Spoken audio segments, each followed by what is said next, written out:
अॼु नवाबशाह में भी स्वीट होम जे ॿारनि जेके आहिनि कुलनि ते अजरकियूं टोपियूं ओढे जेके आहिनि सिंधी गाननि ते रक़्स करे रहिया आहिनि। इन मौक़े ते असां सां गॾु जिसकाणी साहब मौजूदु आहे। इन ख़ूबसूरत ॾींहं खे बहितरीन नमूने सां इंजॉय कनि था ऐं इहो ई स्लोगन आहे सिंध ऐं सिंध जी वहदत ते जेको ही वार थिए पियो उन ई खे रोकण जे लाइ असां पंहिंजे टैलेंट खे ज़ाहिर करे दुनिया खे ॿुधायूं था त सिंध में टैलेंट जी कमी न आहे।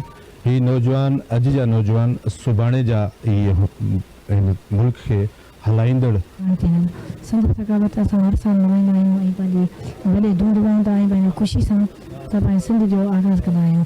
छो सिंध हिकिड़ी भाईचारा आहे। सिंध जी असां ॾाढी ख़ुशी सां पंहिंजी सिंध सकावत हर साल मल्हाए रहिया आहियूं ऐं इंशाल्लाह मल्हाए रहंदासीं। जो सिंध जो शान आहे टोपी ऐं अजरक असांजो मान आहे। सो इनखे कॾहिं बि जेको आहे सो दरगुज़र न करणु खपे।